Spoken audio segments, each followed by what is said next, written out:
નમસ્કાર મિત્રો, આઈ ખેડૂત પોર્ટલ ઉપર ખૂબ જ મહત્ત્વના 3 જેટલા ઘટકોમાં સહાય અરજી સ્વીકારવાની શરૂઆત થઈ છે, પણ માત્ર 2 દિવસ માટે સહાય અરજી જે છે એ સ્વીકારવામાં આવશે. ને આશ્ચર્યની બાબત એ છે કે એક ઘટક તો એવું છે કે જેમાં જે લાભાર્થી ખેડૂતોને જે સહાય આપવાનો લક્ષ્યાંક છે એમાં ખેડૂતોની સંખ્યા પણ બહુ મોટી છે. તો ખૂબ જ મોટી માત્રામાં જ્યારે ખેડૂતોને સહાય આપવાની છે તો પણ માત્ર 2 દિવસ માટે જ કેમ આ ઘટક ઓપન રાખવામાં આવે છે, એ એક રીતે અહીંયા પ્રશ્ન એનો સર્જાય છે. તો આ 3 ઘટકો કયા છે અને એમાં શું સહાય મળવાપાત્ર છે એની વાત આપણે આજના વિડીયોમાં કરશું. અને એની સાથે ગુજરાતના જે મુખ્ય માર્કેટ યાર્ડો છે મિત્રો, એમાં આગામી સપ્તાહમાં એક રીતે મિની વેકેશન જેવો માહોલ સર્જાય અને અમુક યાર્ડોમાં જે મુખ્ય યાર્ડો છે એમાં હરાજી બંધ રહે એવી પણ સંભાવના છે. તો એ મુદ્દાની વાત પણ આપણે આજના વિડીયોમાં કરીશું.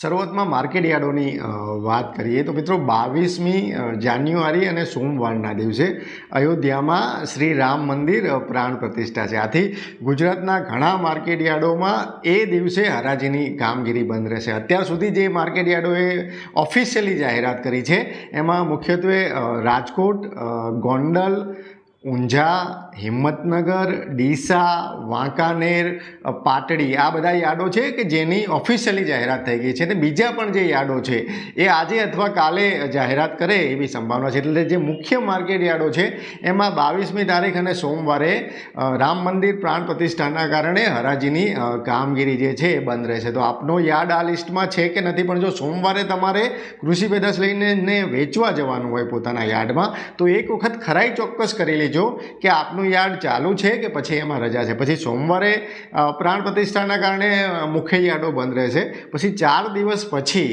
શુક્રવારે 26 જાન્યુઆરી છે તો એ દિવસે પણ મુખ્ય યાર્ડો જે છે, મહત્ત્વના યાર્ડો છે, એમાં રજા રહેશે. મોટાભાગના યાર્ડોમાં આમ તો રજા રહેશે ને હરાજીની કામગીરી બંધ રહેશે. તો આગામી જે સપ્તાહ છે એમાં 6 દિવસમાંથી 2 દિવસ એક રીતે હરાજીની કામગીરી જે છે એ મુખ્ય યાર્ડોમાં બંધ રહે એવી સંભાવના છે.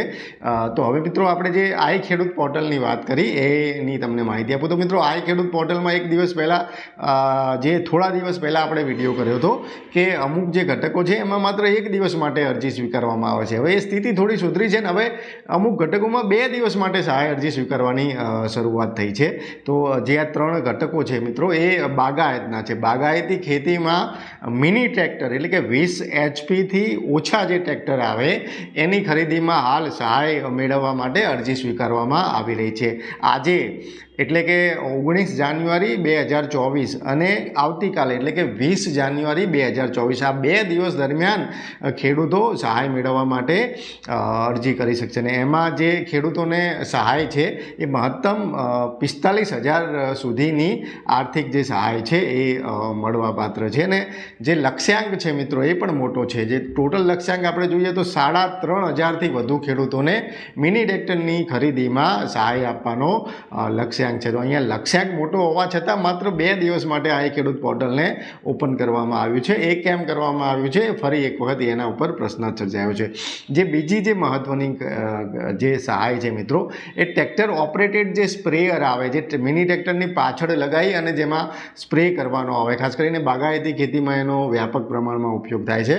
તો એ ટ્રેક્ટર ઓપરેટેડ સ્પ્રેયરની ખરીદીમાં પણ ખેડૂતોને સહાય મળવાપાત્ર છે. અને ત્રીજું જે ઘટક છે એ પાવર ટ્રીલર છે. એટલે પાવર ટ્રીલર એક રીતે ટ્રેક્ટરની પણ ગરજ ચાલે છે અને બાગાયતી ખેતીમાં એનો ઉપયોગ પણ સારા એવા પ્રમાણમાં અત્યારે ગુજરાતમાં થઈ રહ્યો છે. તો પાવર ટ્રીલરની ખરીદીમાં પણ ખેડૂતોને સહાય મળવાપાત્ર છે. અને આ માટે માત્ર 2 દિવસ, મેં તમને પહેલાં કહ્યું એમ કે 19 તારીખ અને 20 તારીખ આ 2 દિવસ સુધી જ જે છે એ અરજી જે છે એ સ્વીકારવામાં આવશે. તો મિત્રો આ અંગેના તમારા કોઈ પ્રશ્ન હોય, કોઈ અભિપ્રાય હોય તો અમને કોમેન્ટમાં જણાવજો. હાલ બસ આટલું જ. ફરી ઝડપથી મળીશું નવા વિષય સાથે. જોડાયેલા રહો એગ્રી સાયન્સ સાથે. જય કિસાન.